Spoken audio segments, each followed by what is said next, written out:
Buonasera a tutti e ben ritrovati al Cesare's Corner. Io al solito saluto i miei nonni Bruno e Gabriella, zia Valletta, Resina e Scandiere.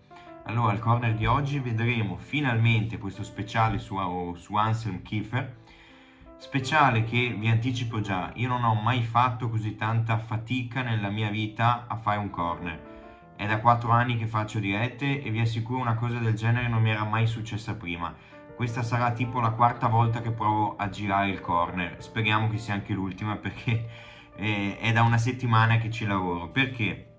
Allora, fa una fatica incredibile perché è un artista di cui sfortunatamente conosco molto bene tante opere.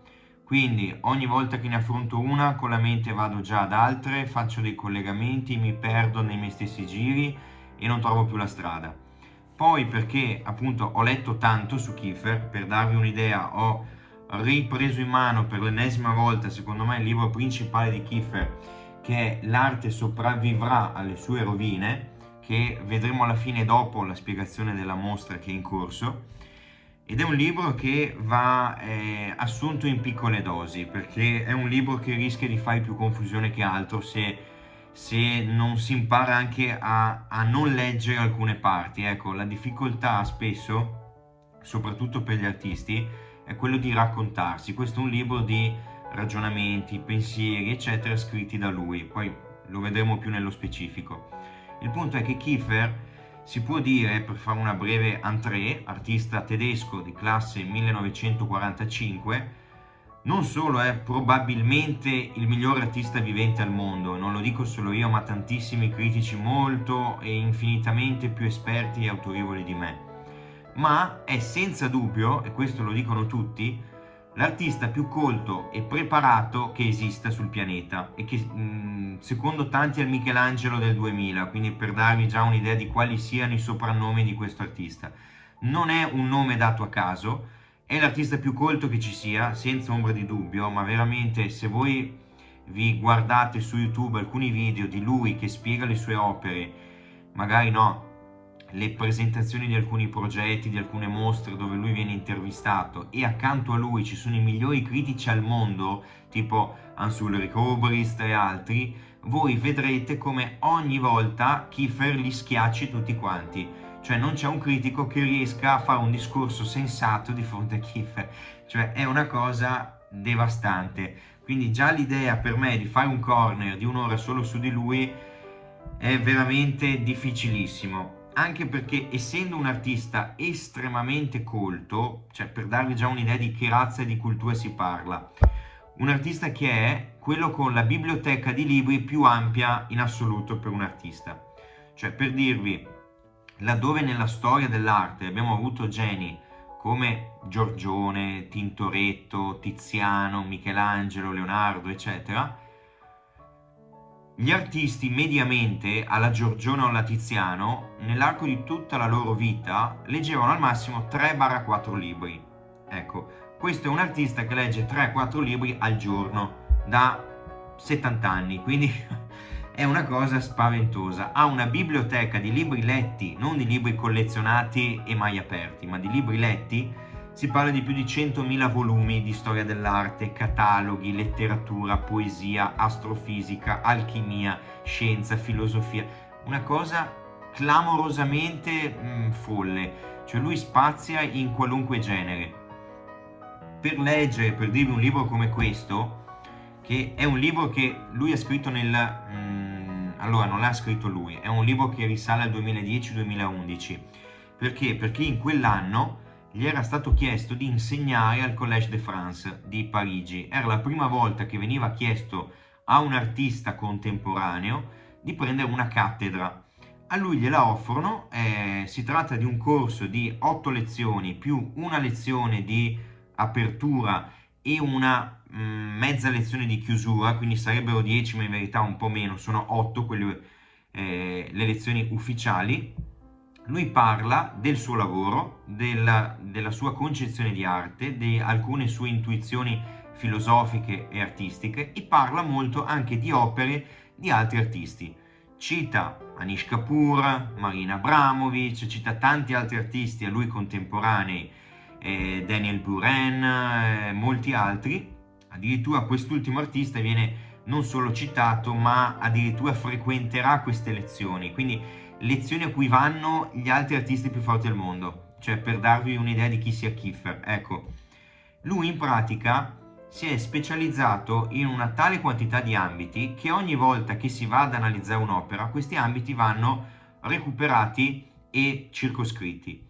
Motivo per cui comprendere un'opera di Kiefer per una persona normale è impossibile, perché deve avere un livello avanzatissimo di filosofia germanica, che non è proprio una cosa semplicissima. Io ho fatto diversi esami all'università, tutti quelli di estetica, filosofia delle arti, eccetera, che erano tutti esami facoltativi che avevo, li ho inseriti tutti e fatti, perché è un ambito che a me piaceva molto, anche se poi all'interno di un ambito così ampio di estetica, filosofia dell'arte, eccetera, io non mi sono specializzato su lettere critiche di Kant, su Schelling, su Schopenhauer e queste cose qua. Mi interessavano meno. Io sono andato più sul versante psicanalisi dell'arte, teorie neurocognitive, neuroscienze applicate alle teorie estetiche, quindi neuroni specchio di Hayek, Steven Pinker, una serie di nomi, una serie di voci che io poi avevo sviluppato in quel saggio che vi presentai anche per lo speciale sull'analitica a Campiglio e in un altro paio di corner. Quindi io ho fatto un bel po' di studi su questo, ma di un versante un po' laterale rispetto a quello che aveva fatto Kiefer. Quindi già io non avrei neanche lontanamente le competenze base per fare un discorso filosofico sul suo lavoro. In più lui ci mette dentro Antico Testamento, Nuovo Testamento, 3/4 della saggistica esistente di origine ebraica, studi avanzati sulla storia del Terzo Reich,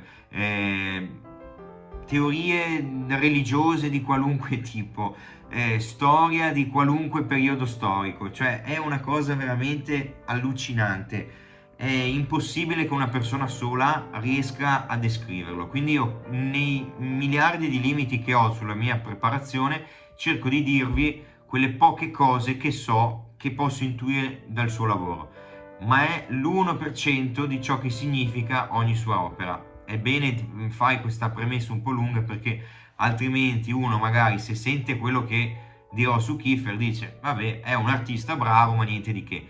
Ecco, è l'artista migliore al mondo, lo è proprio perché io non sono stato in grado di spiegarvi niente del suo lavoro. Allora, per andare finalmente alla mostra, iniziamo prima da quella per avere un po' di opere, un po' di materia prima. Io vi farò vedere tantissimi fermoimmagini sulle opere, perché avrò bisogno di leggere molto. Io qua sono pieno di fogli, sono pieno di appunti, proprio perché è impensabile fare un corner senza di questi. Sono troppe informazioni, poi tanto disordinate, è una confusione incredibile. Però iniziamo con questa mostra. Allora, è la mostra collaterale alla Biennale di Venezia, che si trova a Palazzo Ducale nella sala dello scrutinio, quindi probabilmente la stanza che in termini di metri quadri è o la prima o la seconda più grande di tutto Palazzo Ducale. È la sala dove appunto nello scrutinio si riunivano il Doge con tutti gli ambasciatori, eccetera eccetera, per prendere decisioni di massima priorità. Esempio, fare una guerra contro qualcuno, fare la pace contro altri, avviare delle rotte mercantili verso le Indie, eccetera. Quindi per darvi già un'idea, no? Viene data questa stanza a Kiefer. Kiefer, artista vivente che si reca a Venezia, costruisce completamente la sua opera dentro Palazzo Ducale. Non sono opere che vengono fatte esternamente e poi spostate. In parte alcuni elementi che poi vengono applicati sulle opere, sì, ma il 90% dell'opera viene fatta in loco. Perché? Perché si parla di un'ampiezza di muri, di pannelli, di strutture talmente ampia che sarebbe stato impensabile realizzarla a Barjac, dove lui ha lo studio, nel sud della Francia, e poi spostarla a Venezia. E come si spostano? Qui si parla di opere di 20 metri per 10, non ci entrano neanche dentro alla sala dello scrutinio. Quindi è una dimensione colossale, mai vista prima, che instaura un dialogo con le opere che c'erano già prima. Perché? Perché nella stanza precedente, per dire, c'è, se non la più grande, perché ho il dubbio che la Crocifissione sia ancora più grande, ma se non è quella è la seconda, opera più grande mai dipinta da Tintoretto. Un'opera mostruosamente grande, anche questa non so i metri precisi, ma se ve lo cercate è una cosa tipo 12x8, quindi delle cose mai viste, cioè è 3 volte il Guernica, non si può neanche fare un paragone. Però per darvi un'idea, Kiefer si trova in un luogo storico che ha ospitato Tintoretto, Giorgione, Tiziano, tutti i più grandi artisti del Rinascimento, prima e dopo, i più grandi artisti della storia del nostro paese, e che ora, dopo tanti anni che in un certo senso non dialogava più con l'arte contemporanea perché non c'erano più state le occasioni per fare una roba del genere, adesso finalmente Kiefer, il più grande artista al mondo, è stato chiamato per mettersi in dialogo da un lato con le architetture, con la città, con la topografia di Venezia, dall'altro lato con le opere d'arte ospitate a Venezia. Kiefer parla in conferenza stampa di tutti i giri, di tutte le foto, di tutte le chiacchierate e i tour che si è fatto per Venezia. Per 2 o 3 mesi lui non ha fatto altro che gironzolare per la città, fotografando la laguna, fotografando le architetture, i mosaici di San Marco, le vetrate, i dipinti del Tintoretto, di Giorgione, eccetera, per in un certo senso ricreare uno sguardo storico che partisse proprio dalle preesistenze che c'erano, che si trovavano in quella città, per poi confrontarle con quanto aveva letto, con quanto conosceva prima, con la storia della città, la topografia, eccetera, e fare un discorso il più ampio possibile, trasportando la sua idea di arte dentro Palazzo Ducale e al tempo stesso dialogare con la città di Venezia, quindi un'operazione difficilissima, soprattutto perché, vi ripeto, non si parla di fare un quadretto 30x40, ma si parla di fare un ciclo di opere immenso per metri quadri, un ciclo di opere molto diverso che vedremo non si può leggere come una storia unica e univoca, ma è un ciclo di opere che crea una narrazione frammentata e frammentaria, perché vedremo attraverso quest'opera alcuni caratteri fondamentali di tutto il lavoro di Kiefer che si trovano qui, ma si trovano in tante altre opere anche più vecchie. Tra queste, una delle cose fondamentali è il frammento, la poetica del frammento. Perché? Kiefer ha sempre lavorato per frammenti che da un lato si intendono come dei frammenti fisici, di materia, quindi i pezzi magari dei sottomarini, i pezzi dei carri armati, i pezzi della natura intesi come sassi, roccia, come i papaveri, tulipani essiccati, quindi da un lato frammenti di natura, da un lato frammenti di costruzioni, quindi blocchi di edifici, cemento armato, container, eccetera, eccetera, quindi frammenti dell'urbanizzazione di un qualcosa di artificiale, e tutti questi frammenti vengono messi in dialogo creando semplicemente dei frammenti più grandi. Questo lo si vede bene nei cicli di opere più espansi, cioè in questo caso si parla di una cosa come 7 o 8 pannelli staccati, nessuno di questi dialoga con gli altri, o meglio, tutti parlano con tutti, ma si possono leggere in una combinazione infinita di modi. Non è che si legga da destra a sinistra, da sinistra a destra, dal pannello 1 all'ultimo o meno. È una struttura che è stata fatta perché il visitatore stia al centro e inizi a girare su se stesso a 360 gradi in vari modi diversi, guardando prima una cosa, poi si gira e ne vede un'altra, quindi è un modo per creare delle connessioni private, intime, personali tra i vari pezzi dell'opera e quanto ognuno di noi completa con quello che già sa, inserendo se stesso nell'opera, proiettandosi nell'opera. Ecco, è un modo di procedere già a partire da questo ragionamento molto difficile, perché se si legge un'opera si può leggere in 1000 modi diversi. Quindi già è una partenza che vi fa rendere conto della complessità di fare un discorso sensato sul suo lavoro.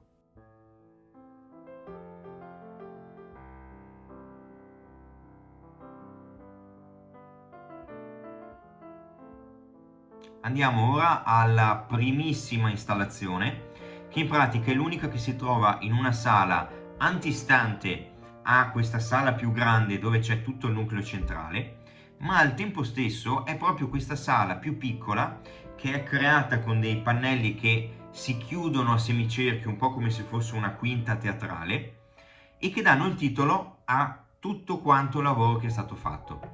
Questo titolo è un titolo che viene ricavato da Kiefer, da uno scritto di questo Andrea Emo che non conoscevo e che non è importante conoscere. Perché? Perché in questo caso Kiefer sfrutta la frase che dà il titolo non perché gli interessi qualcosa del pensiero di questo Andrea Emo, ma per il fatto che è una frase che in un certo senso darebbe una risposta finalmente a un ciclo di opere che Kiefer ha fatto da 50 anni a questa parte. Ovvero, il titolo è: questi scritti, quando verranno bruciati, daranno finalmente un po' di luce.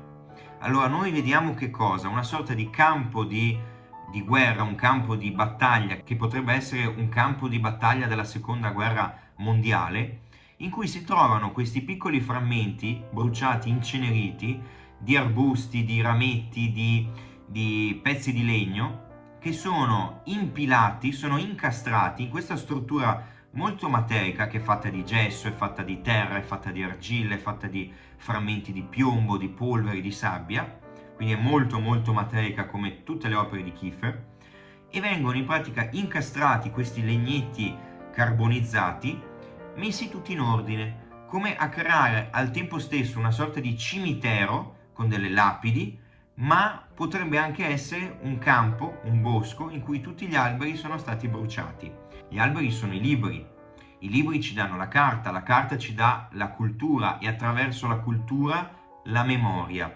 Quindi in un certo senso bruciare i libri, bruciare gli alberi, significa perdere la memoria, che sarebbe però quale memoria? La memoria storica. Allora qui finalmente si arriva al perché di questa frase.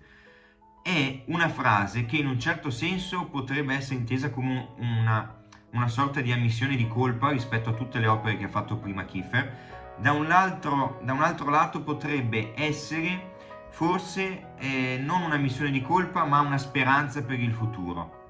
Perché Kiefer, da quando ha iniziato a fare l'artista, tutti i libri che ha fatto, ecco, il libro è uno dei simboli che torna tantissime volte, sono libri che vengono sempre fatti con il piombo.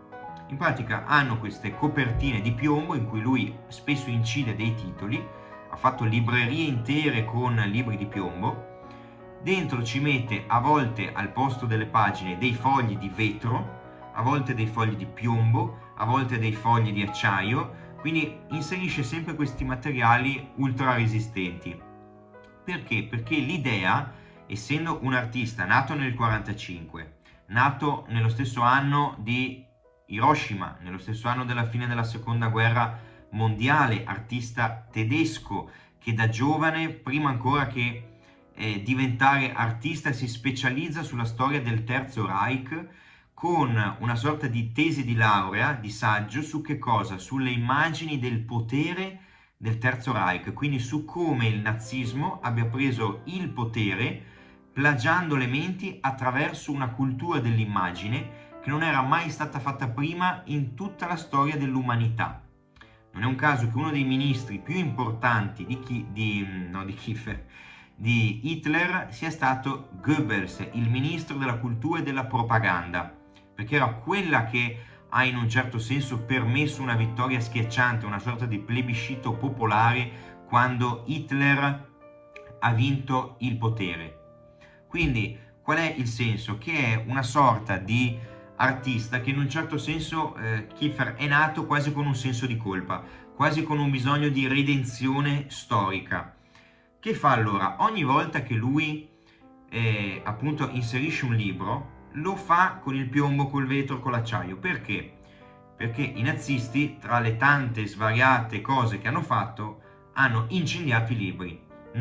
Sono ben noti i vari roghi dei libri col fine di distruggere la cultura, una tensione che non è andata avanti solo in quanto i nazisti hanno incendiato biblioteche intere, hanno creato un indice dei libri proibiti in cui, ecco, venivano messi al bando tutti questi libri che erano opera di scrittori ebrei, erano opere di scrittori omosessuali, di scrittori non legati al regime. ma al tempo stesso hanno fatto quella che si è chiamata per anni l'Entertete Kunst, quindi anche l'arte degenerata, no? Quindi un modo di circoscrivere ciò che la cultura del tempo poteva leggere, poteva ammirare come quadri, sia sui libri che sull'arte. Allora, quando Kiefer fa un libro fatto di piombo, è un libro che non si può incendiare. È un libro che nemmeno Hitler sarebbe stato in grado di distruggere attraverso un rogo. È un libro che rappresenta una cultura che ha un peso. Il peso della cultura è un peso che pesa come il piombo, che resterà sempre lì anche dopo un incendio. Quindi in questa sorta di visione dell'idea di libro, di cultura, di memoria, di peso specifico di un materiale, si spiega il perché Kiefer abbia sempre fatto i libri di piombo. Ma se abbiamo visto che secondo Kiefer quindi i libri non si possono incendiare, perché il titolo di questa mostra è "Questi scritti, quando verranno bruciati, daranno finalmente un po' di luce"? Perché lui si è reso conto che questa cultura può essere fatta anche di piombo, ma lui sta vivendo, noi tutti stiamo vivendo in degli anni in cui la cultura ha perso peso, in cui un libro fino a 40 anni fa, se quel libro si fosse stampato con il piombo, no, idealmente, sarebbe stato un libro che non sarebbe mai scomparso. Invece ora i libri scompaiono nell'etere di questa volatilità di internet, questa cultura che non passa più per lo scritto, non passa più né per la carta né per il piombo né per qualunque cosa che sia fisica, ma che passa attraverso delle news, delle notizie, attraverso uno schermo virtuale, è comunque una cultura dell'inconsistenza. E quindi lui dice: tanto valeva, se si doveva andare verso questa direzione, che i miei libri venissero incendiati comunque. E lui cosa dice? No? Questi scritti, quando verranno bruciati, non dice se venissero bruciati, ma dice quando verranno bruciati. Quindi è una certezza. Tutto quello che lui ha fatto, tutto quello su cui lui si è impegnato e che ha creato, è un qualcosa che verrà distrutto senza possibilità di appello o di recupero. Ci sarà una distruzione, ma a seguito di questo incendio daranno finalmente un po' di luce. Il senso qual è? Che è solo attraverso la distruzione che ci può essere la rinascita. È una sorta di modo di intendere che non passa attraverso la trasformazione. La trasformazione, se deve dare dei frutti, deve portare all'estinzione. È solo grazie all'estinzione, alla distruzione, a un incendio, che si può ricostruire. Lui dice che non ci può essere un'epoca di transizione pacifica che porti a dei miglioramenti. La transizione deve essere lotta, deve essere guerra, altrimenti non ci può essere alcun margine di miglioramento. Quindi per questo vi dico, non importa chi abbia scritto questa frase, Andrea Emo, Gengis Khan o Gesù Cristo, quello che conta è che questa frase, fatalità, dà un'espressione convincente e assoluta di quello che lui ha fatto per 50 anni di carriera artistica. Ed è una cosa importantissima. Per dire, andando ora, ecco, se noi analizziamo di che cosa sono fatti questi libri all'interno di quest'opera, sono libri fatti di carta, sono libri bruciati, non sono più libri fatti di piombo. Quindi lui sta rappresentando un dato di fatto, un cimitero, ma forse da questo cimitero, da questo incendio, qualcosa rinascerà. E ora, provando ad andare alle altre opere, entrando in questo salone più ampio, io inizio secondo un ordine, che è un ordine secondo me di comprensione più funzionale, ma poi vi ripeto, quest'opera si legge in più direzioni, quindi interpretatela come più vi piace. Si parte con questa prima opera, che è quella proprio appena si entra sulla destra, quindi è attaccata quasi a quest'ultima, a questa prima installazione che abbiamo visto sui libri. Il tema fondamentale è la scala di Giacobbe. La scala di Giacobbe è quella scala che secondo questa tradizione biblica collegherebbe la terra al cielo, quindi è una sorta di, se vogliamo, torre di Babele vista in chiave molto meno pessimistica, perché in teoria la scala di Giacobbe non crolla a terra. Quindi è una scala che in questo caso si immagina Anselm Kiefer, a differenza di tanti scritti sulla scala di Giacobbe, che la vede come una scala reale, una scala fatta d'oro, una scala in pompa magna, lui la immagina come una scala tutta sgangherata, una scala quasi pericolante, molto umile, con dei materiali che sembrano franare da un secondo all'altro, e la immagina comunque come una scala che però in effetti sorge dalla terra, che non è terra, è la laguna veneziana, ma è anche qui che laguna, non la laguna della Venezia di oggi, una Venezia che per quanto non sia più fastosa come lo era nel 1500, non è neanche la Venezia del 500, che era proprio un sistema di palafitte appena accennate. Quindi lui sembra ambientare questa prima scena indietro nel tempo. Sale su da terra, dalla laguna, questa scala pericolante che ci rappresenta che cosa? Ci rappresenta in un certo senso la difficoltà del cammino che deve compiere l'uomo se vuole giungere al cielo, se vuole raggiungere le alte sfere celesti. È, secondo Kiefer, la rappresentazione di una scelta. La scelta che l'uomo deve compiere, se salire o meno quella scala. Se sta a terra, resta su una landa desolata. Se invece sale, c'è il rischio di cadere giù. Quindi, che scelta compiere? Si prova o non si prova? Al tempo stesso, sullo sfondo, c'è una sorta di onda anomala che arriva, che potrebbe essere intesa come l'acqua alta veneziana, quindi c'è sempre un riferimento topografico, geologico, eccetera, naturalistico alla città di Venezia.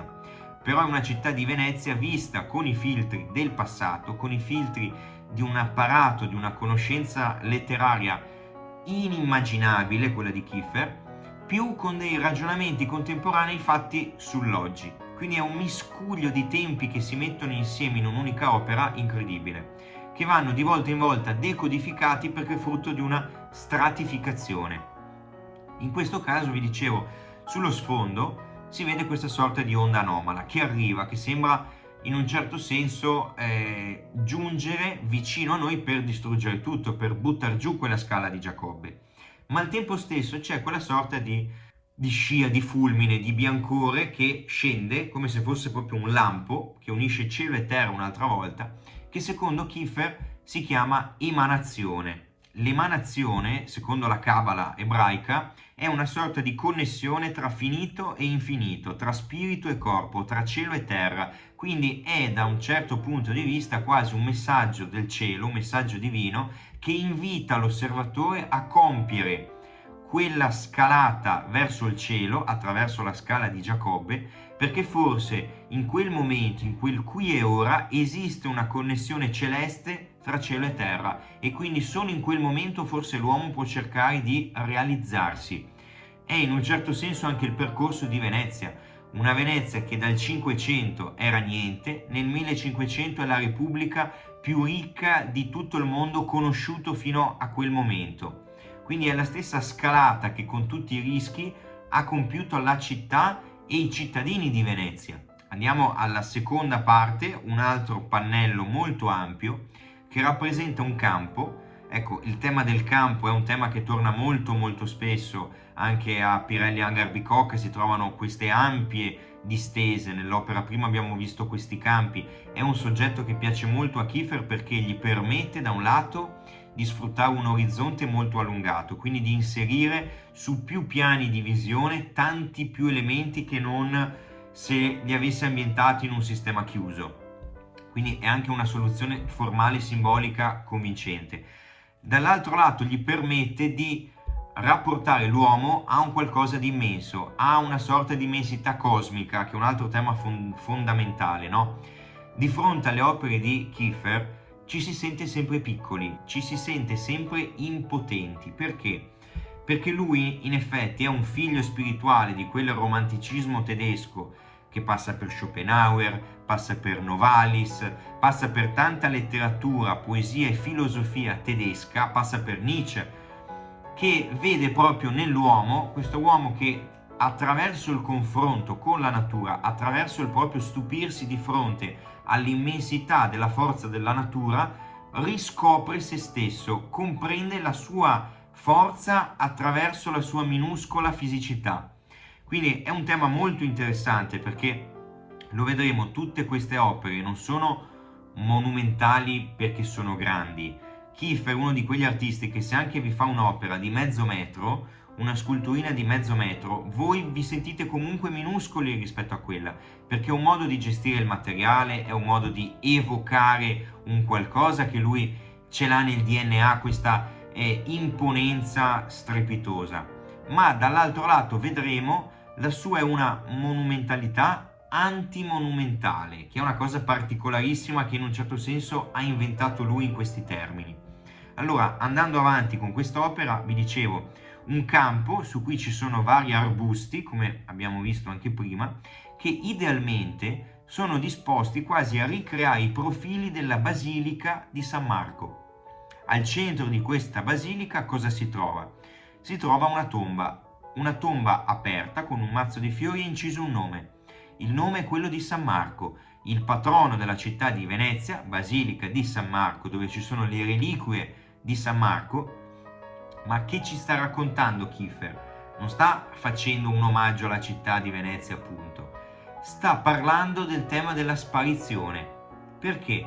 Perché una leggenda, e anche qui un artista che si rapporta alla città andando prima a studiarsi le leggende e i racconti che sono stati già dipinti dagli altri artisti. Infatti lui si rifà un'opera di Tintoretto che è il trafugamento del corpo di San Marco, e lui quindi recupera le leggende veneziane del 1500, recupera i dipinti di quegli stessi anni e si pone in dialogo con essi in un modo del tutto nuovo. E lui ci parla di cosa? Di questo mito, di questa leggenda veneziana che vuole le reliquie di San Marco sempre a Venezia durante tutto il periodo di costruzione della basilica, un periodo molto lungo in cui queste reliquie non avevano una dimora fissa perché la chiesa non c'era ancora, però queste reliquie erano lì che vegliavano sulla costruzione della nuova casa, della nuova cripta di San Marco. Nel momento però in cui questa basilica viene ultimata, avviene il furto delle sacre reliquie. Il corpo di San Marco viene trafugato dalla basilica. Per molti secoli non si troverà più il corpo e poi la leggenda termina con il ritrovamento del corpo di San Marco. Questa fase del ritrovamento è una fase un po' più oscura della leggenda, cioè per far funzionare il tutto in modo un po' vago si spiega che poi è stato ritrovato. Il punto qual è? Che qui Kiefer ci racconta proprio della sparizione, ci racconta del fatto che questa tomba è vuota già nel momento in cui la chiesa è solo un profilo, la chiesa sta ancora per essere ultimata, non è ancora finita. Qui c'è l'idea di una ricerca che non ha una fine, non c'è il corpo, in un certo senso è il tema stesso dell'inafferrabilità dell'arte, dell'essenza delle cose, l'inafferrabilità della fede, cioè il fatto che all'epoca se non c'era la reliquia, non c'era il santo, non c'era la fede, non c'era la storia, non c'era la chiesa stessa. Siamo in anni in cui il culto delle reliquie è fondamentale, in cui in giro per il mondo noi troviamo che Sant'Antonio aveva 10 braccia in giro per il mondo, 20 gambe, c'è questa esplosione di reliquie false, finte, eccetera, ma non è neanche il punto che siano vere o false, il punto è che senza di quelle la fede perdeva una testimonianza fisica importantissima e grazie alle reliquie che arrivavano le donazioni, quindi ci dovevano essere le reliquie. E lui ci chiede, ma e provate allora a costruire una chiesa sull'inafferrabilità del vuoto, provate a costruire un'architettura come la fede su qualcosa che non c'è più perché è scomparso, un corpo che manca, è una tomba vuota con un nome. Cioè no, è un ragionamento su dei temi che sono pazzeschi, e tutto questo con una tomba incollata su una tela, una scritta, un mazzo di fiori e un campo vuoto con 2 o 3 arbusti. E questa è la cosa incredibile, che Kiefer è monumentale, ma in fin dei conti che ci ha messo dentro? Ci ha messo l'oro fuso, ci ha messo una piramide infinita. Cosa ci ha messo? Ci ha messo dei pezzetti di legno, una tomba vuota, un mazzo di fiori essiccato, non ci ha messo niente. Quindi no, la monumentalità antimonumentale, il suo è più un evocare un'idea di grandiosità, ma un'idea di grandiosità che però è una bellezza mutilata, che però è una rovina. Ogni volta quello che si vede sembra un paesaggio post-apocalittico, no? Un campo di battaglia, un luogo in cui c'è stato un incendio, un luogo di distruzione. non è mai un luogo fastoso, un luogo regale, è un luogo di assoluto silenzio, è più un cimitero dell'arte che non l'arte, ma è proprio da qui che in effetti il libro si intitola L'arte sopravvivrà alle sue rovine, non ai suoi fasti. È grazie mille che sopravvive ai suoi fasti, ma l'arte può sopravvivere alle sue stesse rovine, alla sua stessa distruzione. È quello stesso tema di prima che vi ho detto. I libri, se vengono incendiati, forse possono dare la luce. Così l'arte forse può sopravvivere alle sue stesse rovine. L'idea che l'arte, attraverso la distruzione di se stessa, non decreti la sua stessa fine, ma il suo nuovo inizio. No, è una teoria di questo ciclo che si continua a sviluppare, il ciclo della vita, il ciclo della nascita e della morte. È un qualcosa che torna in tutte le opere di Kiefer. Andiamo ora a un'altra tela in cui si vede una scena incredibile. Io appena l'ho vista, è stata una delle tele in cui sono stato un attimo destabilizzato per gli elementi che erano entrati dentro, perché si potevano intendere sotto tantissime sfumature diverse. Tra tutti, da un lato un tema che torna spesso, che è quello del sottomarino. Troverete tantissime opere di Kiefer con i sottomarini, che vengono usati in tantissimi modi diversi. Ecco, un'altra cosa che torna in Kiefer è il simbolo. Il simbolo non è mai statico. Cioè tanti artisti quando utilizzano un simbolo lo codificano, perché è il senso stesso di un simbolo. Cioè un simbolo ha senso se ogni volta significa quella cosa lì. Ma se io in ogni opera a quello stesso oggetto associo un qualcosa di diverso, non è più un simbolo, è la negazione stessa del simbolo, no? Ma al tempo stesso lo è comunque. Quindi lui in un certo modo scardina tutte le regole pittoriche e artistiche che abbiamo sempre visto in qualunque altro artista della storia. In questo caso lui pone in una prima fascia, in un primo registro sovrapposto, una fila di carrelli della spesa.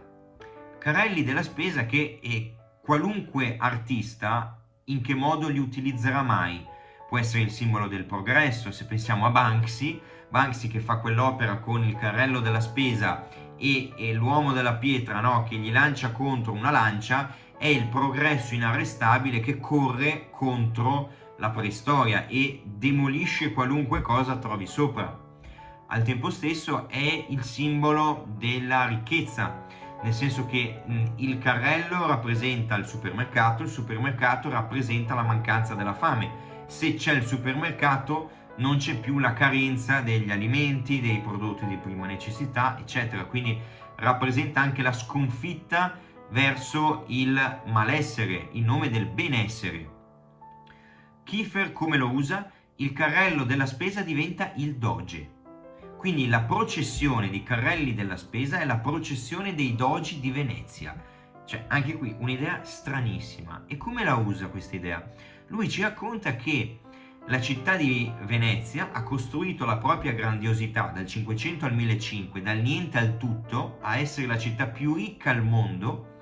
In quale modo? Attraverso il suo sistema politico. Il doge in quegli anni costituiva una sorta di repubblica democratica, ma non fino in fondo. Cioè il sistema dei dogi a Venezia dal punto di vista politico è stato un qualcosa di impressionante. Ancora oggi ci sono corsi di storia, di politica che studiano la struttura organizzativa della Serenissima, perché forse gran parte della sua grandezza, della sua grandiosità è passata tramite e grazie al sistema politico organizzativo che aveva.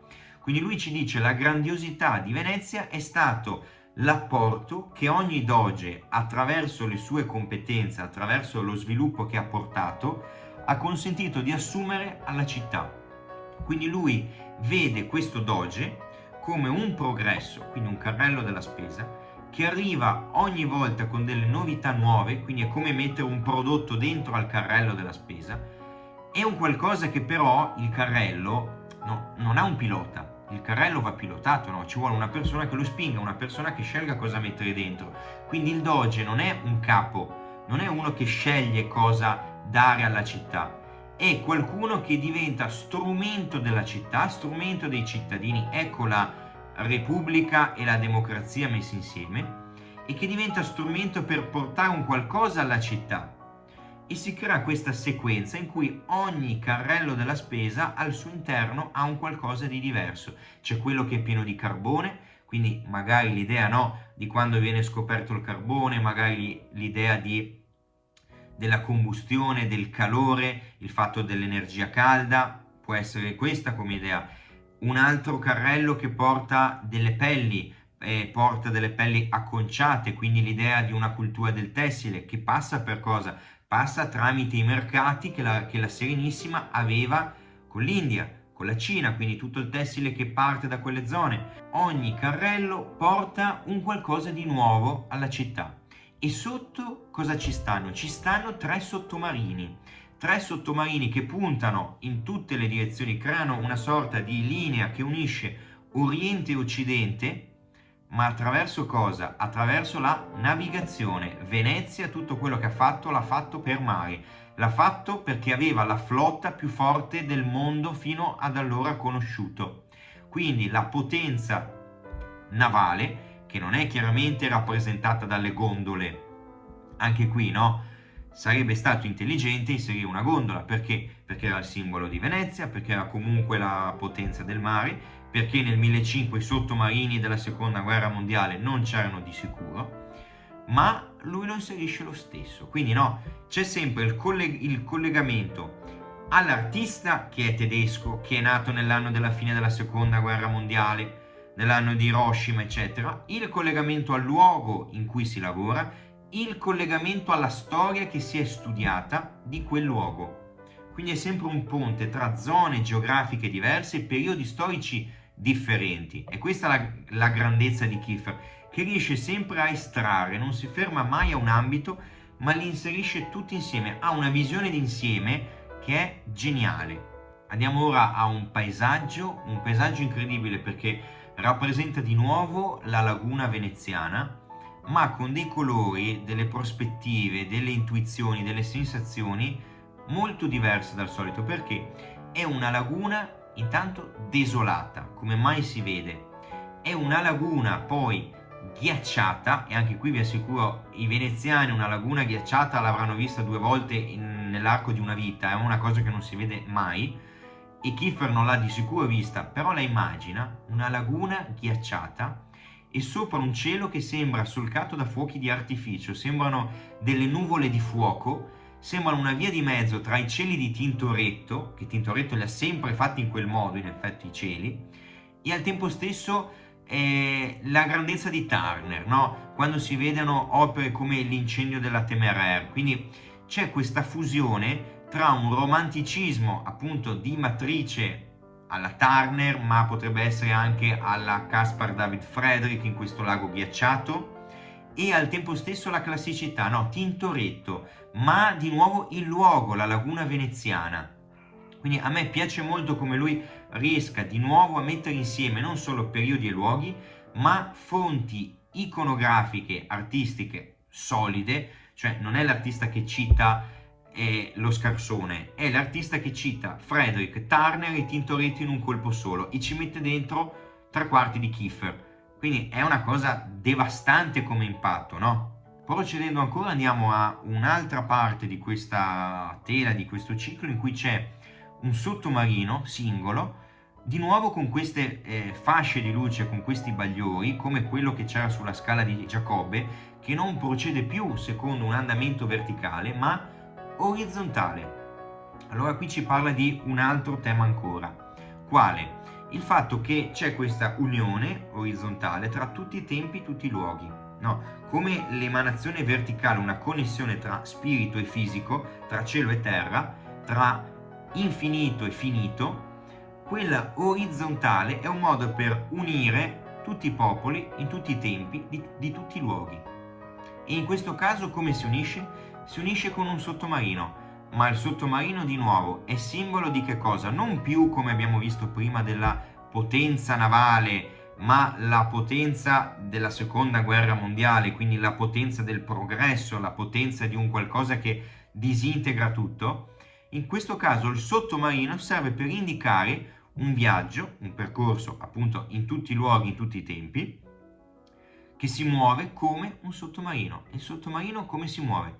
Sale e scende, sale e scende, cioè non è una macchina che va sempre dritta sullo stesso livello. Il sottomarino si inabissa per poi risalire.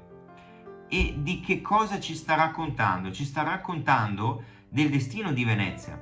Una Venezia che abbiamo visto essere dal 500 un niente, nel 1500 un tutto, e adesso una Venezia che recentemente, appena 2 settimane fa, si parlava del fatto che per la prima volta Venezia è scesa sotto i 50.000 abitanti. Quindi una Venezia che sta crollando un'altra volta, sta compiendo in qualunque tempo, luogo ed epoca il moto, l'andamento di un sottomarino, sta ondulando. Quindi ci sono dei momenti di crisi, dei momenti disastrosi. Se ci pensiamo, adesso Kiefer sta esponendo una mostra alla Biennale di Venezia. Contemporaneamente, nello stesso periodo storico, si combatte in Ucraina una guerra. Quindi lui ci sta dicendo no, è tutto un moto oscillatorio di un'onda, di un sottomarino che ci trasporta tutti. È un'arca di Noè che ogni volta affonda e risale, affonda e risale. Quindi vedete come nella stessa opera, a distanza di pochi metri, lo stesso simbolo cambi completamente il suo significato. È una cosa che, vi assicuro, nessun artista ha la preparazione per sviluppare un concetto simile nella stessa opera. Andiamo ora al dipinto più grande in assoluto, che è il dipinto maggiore, che forse è anche quello più narrativo, che in un certo senso continua su questa idea del sottomarino che sale e scende, rappresentandoci cosa?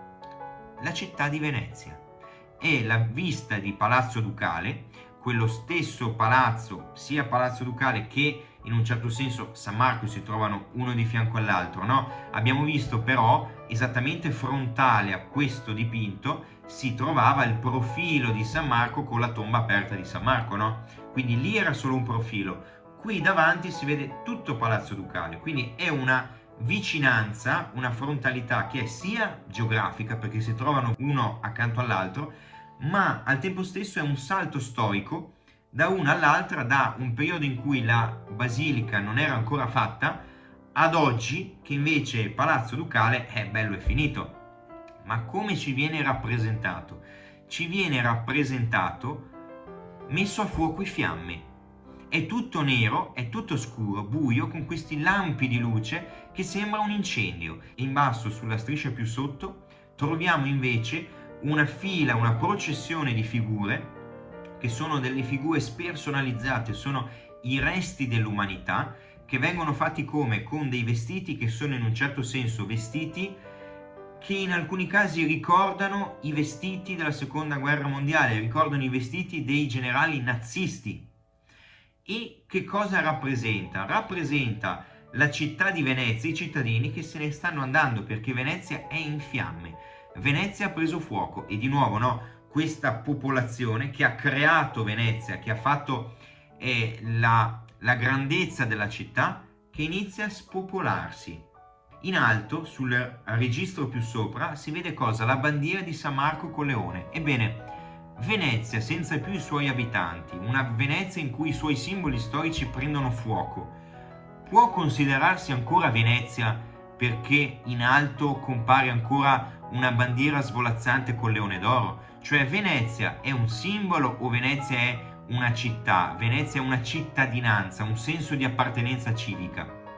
È una domanda che oggi ha senso porsi, perché da un lato Venezia si sta spopolando, perché da un lato Venezia è sempre più presa d'assalto dai turisti, perché ormai Venezia è diventata una città per turisti e non più per i veneziani stessi. Quindi Venezia ha perso la sua stessa essenza, è ormai un'effigie vuota, una bandiera che sventola ma che non ha più niente da dire, oppure è ancora una città che ha una sua identità precisa, una sua memoria storica? Ecco, sono tutte domande, quesiti, proposte che Kiefer pone, non essendo veneziano, essendo stato a Venezia poche volte, non c'è mai vissuto, quindi pur conoscendo apparentemente così poco di questo luogo, dimostra di conoscere più di quelli che ci vivono, più di noi italiani che stiamo sfruttando la città. E quando lo fa durante la Biennale di Venezia, dove? A Palazzo Ducale.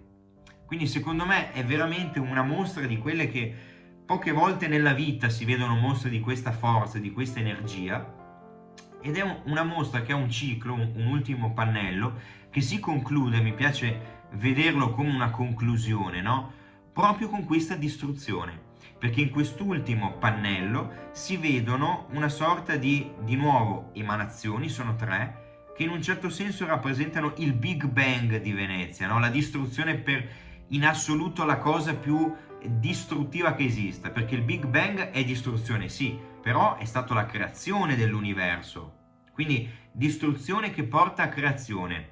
Ora, per chiudere, io voglio andare a un'opera, per cui mi serviranno tutti gli appunti di questo libro. So che siamo già alla fine del corner, infatti vi ripeto, ci ho messo in pratica quasi un'ora per raccontare solo questa mostra. Avevo in mente di fare il libro, di fare alcune opere singole, eccetera, ma è di una complessità immensa.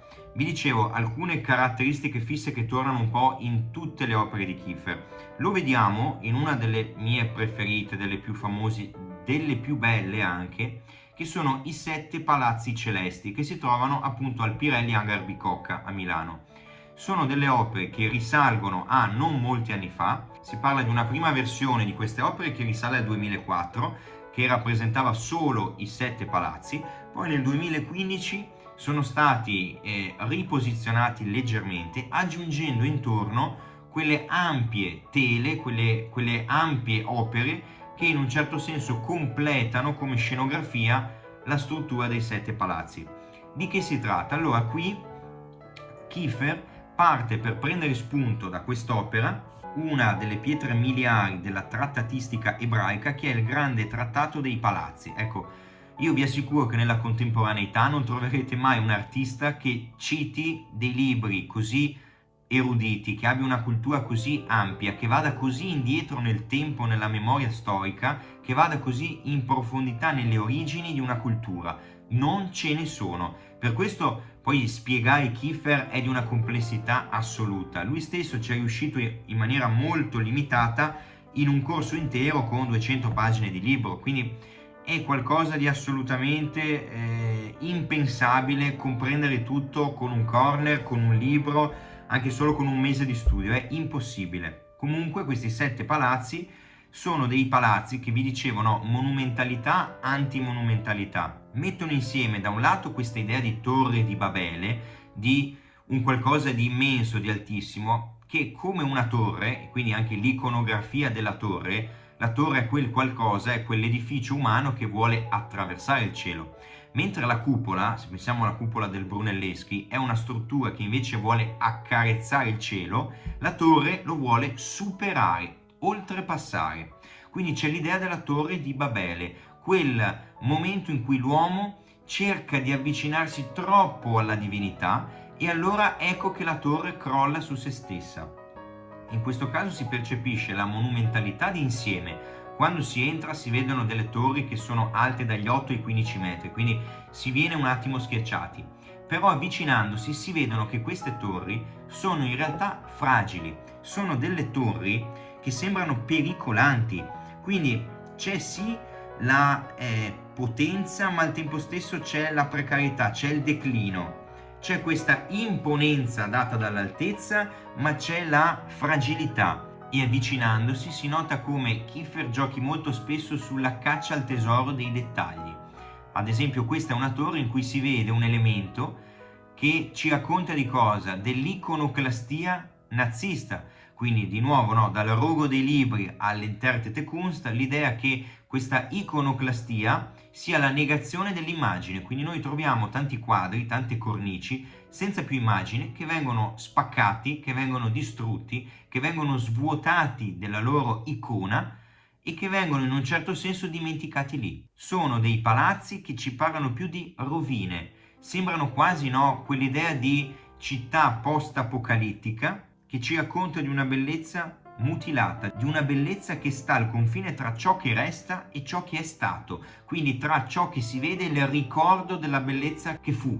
Io chiudo allora con una frase che a me piace molto ricordare, che è una frase di Nietzsche che cita sempre Kiefer, ovvero bisogna mandare tutto in frantumi. Perché è una frase che mi piace? Perché è quello che Kiefer ci ha detto appunto con il rogo dei libri, no? questi libri daranno finalmente un po' di luce, l'idea di distruzione, l'idea di annullamento, di azzeramento, ma è al tempo stesso quello che lui ha risposto quando gli hanno chiesto: ma Anselm Kiefer, lei vorrebbe che un giorno questa installazione, questi 7 palazzi celesti venissero spostati per magari essere trasferiti in un museo, trasferiti al MoMA di New York, al Pompidou, altrove?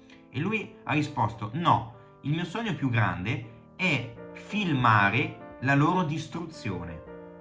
Quindi l'idea che soltanto dalla distruzione possa nascere una nuova arte, perché, come ha detto lui nel titolo, l'arte sopravviverà alle sue rovine, e questa per Kiefer è una certezza. Siamo giunti alla fine anche di questo corner. Io devo staccare di corsa perché sto contando i secondi prima che mi taglino i cameraman il corner, perché non può più andare in onda perché è troppo lungo. Quindi ho fatto alcuni tagli proprio per riassumere meglio il tutto, perché avevo già sforato per la 4ª volta. E quindi io spero di non avervi annoiato, spero di avervi fatto entrare un po' di più nel mondo di quello che è quasi sicuramente il più grande artista vivente sul pianeta e uno dei miei artisti preferiti.